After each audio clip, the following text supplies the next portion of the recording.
नमस्कार फरीदाबाद, मैं सौरभ भारद्वाज और एक बार फिर आप सभी के साथ लाइव हैं। फिलहाल आज चर्चा पूरे देश दुनिया में केवल और केवल शेयर बाजार की हो रही है। फरीदाबाद में हमारे साथ प्रवीण जैन जी हैं।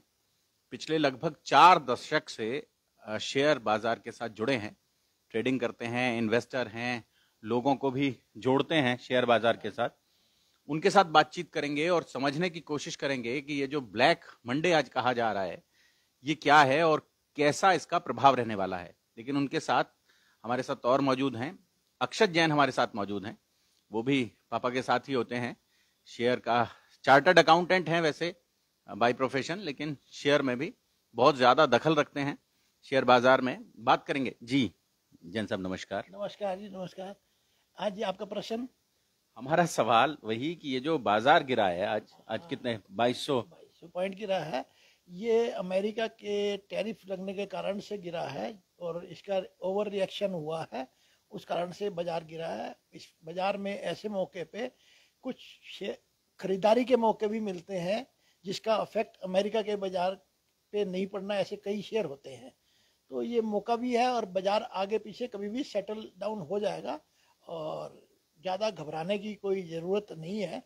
बाकी इनसे बात करें। जी अक्षत, कैसा लग रहा है ये जो बाजार गिरा है अभी? बाजार कह रहे हैं कि जो बियर है वो बुल पर हावी हो गया है और आने वाले समय जो है वो बियर का ही समय रहने वाला है। ये आगे आने वाला समय का तो कोई कुछ बता नहीं सकता ऐसे, पर अभी थोड़ा बहुत टाइम जो है ये बाजार मंदे के रुख में चल रहा है कई महीनों से, तो ये मंदे का रुख थोड़े टाइम के लिए जारी रहेगा। ऐसा नहीं है कि बाजार खत्म होने वाला है या कुछ है।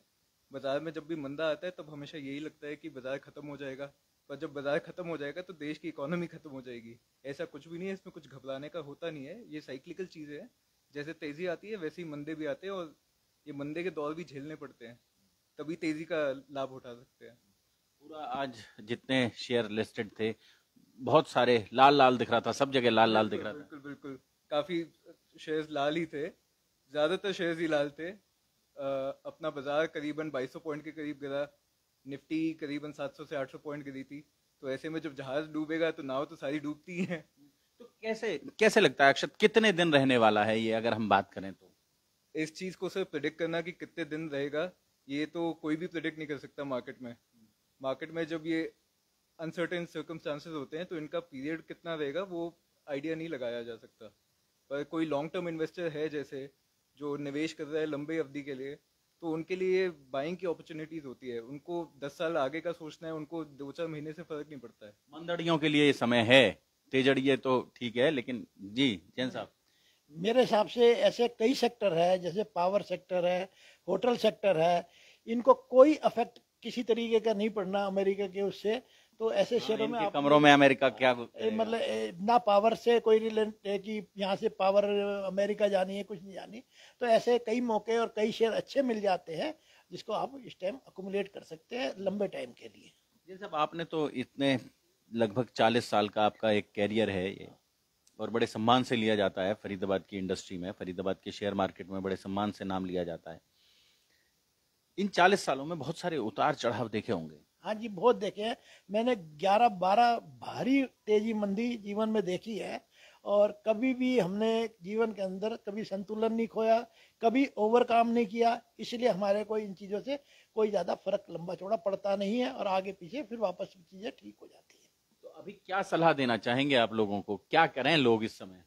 इस समय धैर्य बनाए रखें और सेलेक्टिव बाइंग करते रहिए, और हो सकता है बाजार यहाँ से थोड़ा और भी नीचे आ जाए, तो कोई ऐसी घबराने की जरूरत नहीं है। बाजार आगे पीछे वापस ठीक होगा और आपके इस ऐसे मौके के कारण से आपके पैसे कई गुना भी बढ़ेंगे जीवन के अंदर।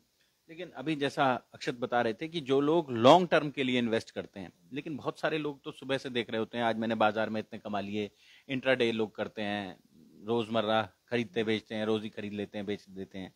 उनके लिए जो रोजमर्रा के काम करते हैं उनको अभी बाइंग नहीं करनी चाहिए, क्योंकि बाजार अभी मंदे के रुख में है। अभी बड़ा थोड़ा सा माइनस करके ही चलना चाहिए, पहले बेच के खरीद लें। यस, ऐसे ही करना चाहिए। कई दिनों से यही काम चल रहा है बाजार के अंदर कि आप शाम को थोड़ी शॉर्ट पोजीशन ले जाइए और सुबह आपको पैसे जनरल में मिल जाते हैं और लॉन्ग टर्म वाले को अपनी डिलीवरी धीरे धीरे बनाते रहना चाहिए। और वो दोनों काम अलग तरीके के हैं। फ्यूचर ट्रेडिंग के अंदर आपको ट्रेंड से काम करना है और उसको एंटी ट्रेंड करना है, आपने अकुमुलेट करना है और लंबे टाइम के लिए करना है। अक्षत, एक बड़ी खबर और आ रही है इस समय सब अखबारों में, सारे मीडिया में एक चर्चा है कि सोना जो सरपट भाग रहा है। आमतौर पर ये भी कहते हैं कि शेयर मार्केट गिरता है तो सोना चढ़ता है। और अभी जो खबर आ रही है वो ये आ रही है कि 38 से 40% का करेक्शन आना है गोल्ड में। दाम इतने गिर जाएंगे। कहाँ तो ये कहा जा रहा था कि दिवाली पे ही सोना इतना तेज दौड़ रहा है, दिवाली पे ही 1 लाख पार कर जाएगा, 1 लाख रुपए तोला। अभी ये कहा जा रहा है, कई जगह ये अनुमान जताया जा रहा है कि सोना 38 से 40% डाउन जाएगा।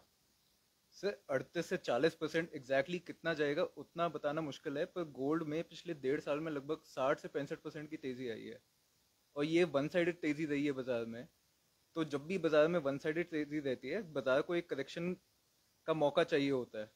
तो कहना कि भाई 38 से 40% करेक्शन खा सकता है, ये बात गलत नहीं होगी। गोल्ड में इतनी करेक्शन एक्सपेक्टेड है, आ सकती है, पर इसका मतलब ये नहीं है कि ये कोई गारंटी है कि 38% नीचे आ ही जाएगा। ऐसे में लोग सोचे कि भाई हम माइनस कर दें, माइनस की पोजीशन बना ले, मंदा कर ले, ये सब करना भी गलत है। क्योंकि मंदा कब आएगा, कितने टाइम में आएगा, कितने दिनों में पूरा होएगा, ये इन चीज़ों का अनुमान लगाना थोड़ा दिक्कत की बात होती है। बाकी करेक्शन गोल्ड में एक्सपेक्टेड है, तो इसमें आप कोई नया काम करो, गोल्ड में एग्रेसिव कुछ काम करना चाहो तो उस चीज़ को अवॉइड करना चाहिए इस टाइम पे। मतलब ये नहीं कि 8-10 लाख का सोना लेके डाल लें। कोई भी एग्रेसिव काम गोल्ड में करने की ऐसे कोई ज़रूरत नहीं है। जो रोज़मर्रा के काम करते हैं ट्रेडिंग के, उनको वैसे ही आइडिया होता है, वो बाजार के शॉर्ट टर्म ट्रेंड के हिसाब से काम करते हैं। कोई लंबी अवधि वाला है, कोई सोचे कि भाई मैं अपनी जायदाद लगा दूं गोल्ड के अंदर, तो ये सब काम करने का कोई मतलब नहीं है। ये फिलहाल ये समय नहीं है, कम से कम। बिल्कुल, ये फिलहाल समय नहीं है। ये चीज़ नहीं करनी चाहिए, ना ही अपना पूरी पूंजी लगा के कहीं ऐसे एवेन्यूज में जाना चाहिए जहाँ पे आपको हो सकता है फिर भाई बाद में आपको दिक्कतें हुए, आपकी कैपिटल टूटे। तो धैर्य का काम है। अगर आपको लॉन्ग टर्म के लिए गोल्ड चाहिए तो आप धीरे धीरे एक्युमुलेट करें। एक ही भाव पे ये सारी चीज़ें नहीं खरीदी जाती कभी भी। एक ही भाव पर नहीं खरीदी जाती। और जब आप सोचते हैं कि 3 का कितनी जल्दी 13 हो जाए, तो वहां घाटे का बहुत ज्यादा संभावना, आशंका रहती है। बिल्कुल रहती है। ज़्यादा लालच और लोभ नहीं करना चाहिए। शेयर मार्केट के हिसाब से तो आप बाइंग करते रहिए, धीरे धीरे धीरे अच्छे सेक्टर जिनका अमेरिका से कोई लेना देना नहीं, आप खरीदते रहिए धीरे। उन्हें खरीदते रहने की जरूरत है, उन सेक्टर्स को, तो धीरे धीरे ग्रो आपका पोर्टफोलियो जो है वो अच्छा होता रहेगा। हाँ जी, ऐसे मौके पे ना आपको एवरेज आउट भी हो जाएंगे।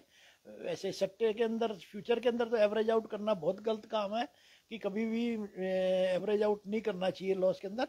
पर डिलीवरी के अंदर आप थोड़ा बहुत कर सकते हैं कि आपको मौका मिल रहा है तो आप थोड़ा सी बाइंग कर सकते हैं। ये समय है, ये खरीदने का समय है। प्रवीण जैन जी कह रहे हैं और अक्षत जैन दोनों ये सलाह दे रहे हैं कि ये जो मंदी आ रही है, इस मंदी में खरीदने का समय है। और जैसा वो बता रहे थे कि इस अपने पूरे 40-42 साल के जो कैरियर है, पूरा कैरियर है, उस कैरियर में उन्होंने 11-12 उतार चढ़ाव देखे हैं। जब बाजार बहुत गिरा, बहुत ऊपर गया, उसी के आधार पर वो सलाह दे रहे हैं जैन साहब कि आपको ये जो समय है, फिलहाल ये जो समय है, ये कुछ सेक्टर्स में निवेश का समय है, कुछ सेक्टर्स में खरीदारी का समय है। यही ना जैन साहब? बिल्कुल जी, यही अक्षत, यही। बिल्कुल जी। जोड़ेंगे फरीदाबाद आपको शहर की ऐसी ही और महत्वपूर्ण चर्चाओं के साथ। बहुत बहुत धन्यवाद।